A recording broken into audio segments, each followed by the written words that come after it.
I holung hai na pen cho hi le khasim na ding hen lang alo le na to na ding hen lang alo le hoin kai na ding hen lang hi bi program he to yang le program i phat man sung hi pung hi asaw phot phona le lungna chim jiwen hi a hen la dunya se nom pen to chu hi pamiti le phat asaw lo pa chen boy in lang ai wangen phat chom cha hai long le naman sunga chu na phat chom pi I chen gia na phat chom piam ti o I boipi dinga ikitim no ma he tua hi mi inan oma le khasim na hi lambai ta nang ma in sung ma pansa alo le na hi mai the ai ji wanga in sung gen te asa zia to ding tam pi mol ding tam pi ti na cha phat zo sa le khasim na lung lu le banga ai lo le nang ma thlop na ding til khat ga bolin na tha anup le banga cha na phat a chom ta ina cha na ta si na ko ma lo na lung la da ina kom tam pi ding hi jang le tunya ka sei nom pen ta chu bham mi ti ala sap chen it is not about the quantity but it is about the quality of even yo hin atam pa I boy pi win aman lu dan pa I boy pi po win hi hi chen hi ti ta banga phat tampi alo le ka sim na dinga jong pungka ani alo le pungka athum na to wal na lungna chim lo ai wanga ipina sim do am ne de lo ai lo le lang khana na loi pa ham na loi nu hamin punga pungu pungsagi ni khana asim mana nangi jong hi chan juna sim lo na lungna chim te lo hidi ta bunga lung gel hi mingol ho lung gel alo le mingol ho calculation bowi aji tamta ta asima tamta ta he ding hile minom so ai lo le to ding tham ding nei lo han re kha sim lo wang win chulung lu ta sim lo wang amaya pungka ni pungka thum pungka li to leo tampi he ding wa hetai ai je wangai I ho in chen gen te ai lo le ha asatia ding a so ai lo le na tong lo thelo ai lo wa bowling tam pi nei ti ring a chu I boy pi ding chu apung pa he boy pha chom chaka asung jingka ham alonil ha ham sun ham hi zong le pha chom cha pung ma khai pung khar ho nei sung wa I ti pha man chaw I ti sungan pung ma khai sung I chan ke do thei dem ti pa yo hi boy pi ding wa hi ti lungel pa nei lo lai sung se wa chu hi le ka se mo hi pung asaw lo wa lung naw chim lo ring ting le ilung yong thai thelo ri ilung thai thelo wa ting le ilung naw chim lo wa le ka sim jong chu he thelo ding oi yi chun apung in boy po ti a hi ama wang aphat I tin naman aman lu dan pa zo chu ni pa zo jan boy chu ti le na le ka sim no na he the ding chu ting le phat man lu I da ne he ding a hi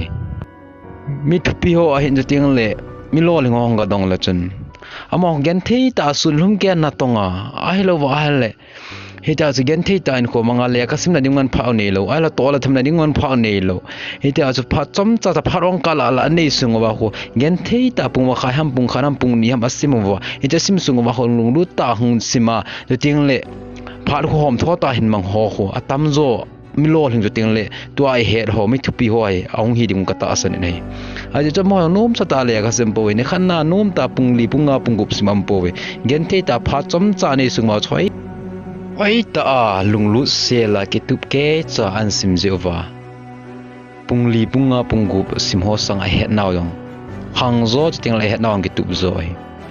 ye chen phat boi pi chu mingol ho calculation ai lo wa le pha sao cho phapoi ti ne helovin hi che ho adinga chu to ding tham ding tam pi nei zewin hi je pha chom cha sungong chu lu ta sim le hen hi hoding apa cho me ti nom chu hi hin hu sao pi ke hin mana na tam pi ke tong do jong he pun ting le kha jong pung ka tam pi sim mana tam pi ke sim do pun na phat tam pi to mana tam pi alo ki phat chom pe po na ma ba phat man ji thim ho alo la amang thim ho ading wang chu at phat chom ka sungayong jon tam pi ke bol lo thi ti na hi in bible win zong pakaya su krista in joting le stephen in hua zong hoi tan e hil chin wen hi aji just Stephen yang chu ni ho chom cha bo an he ngahin Krista zala martyr na chang a hin la ama martyr chan na kon solin solhin ho ki suna zong ong ke panin chu ting le solin ama zala chun chu ting le ama a kon chun pathin an ahin hepan in ting le ama zal Cristiano an su gen thin ahin la Cristiano an su gen the ta ama ding pathin ha gawin ama su anaman lo ta na hi icha Sam Stephen chom chet ahin wanga chun solin hin ko sau pi ahin mangin de chami tam pi hin na tu fa na sei pi na hi ting la lang khana Jesu Christa yang ta chama chu kum thum se le si chunga hi wai ta ministry na bol ai wangin John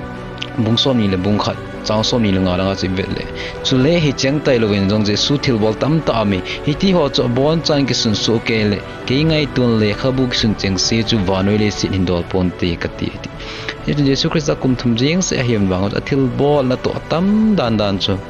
kum som sgi kum som ge kum zakha kum jani hing ho sanga thil bol na to tam zo a je cha Stephen hin Jesu Christa hin chom cha hing hun jong le apha sung la man lu tan anamang chalon nahi hi channel a dinga ta ani le video adang dang namu be thin dingin subscribe hin bol pen lang tiang le share on hin bol pen khong taw na he hi chun mun dina am koloi ka pai ka so pi ku ka naw te yo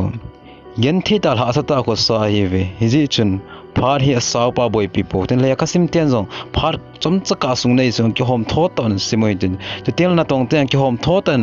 mangoi de phar hi asaw pa boi pi po a chom pa aman lu dan pa boi pi le malamin kho a I thil bol ho hui thil tam pi bol lu ten le mi man lu ta hi de hi ti kan sei do no mai always noted that it is not about the quantity rather about the quality phat tam pai pon phat man lut pa hi ase ne kai gian hin ngai zin na chunga ki pa thu kan sei ni maban kho pha sa pa na boi pi ta lo dingin ting le aman lut dan pa yo na boi pi dingin kan ti min a hi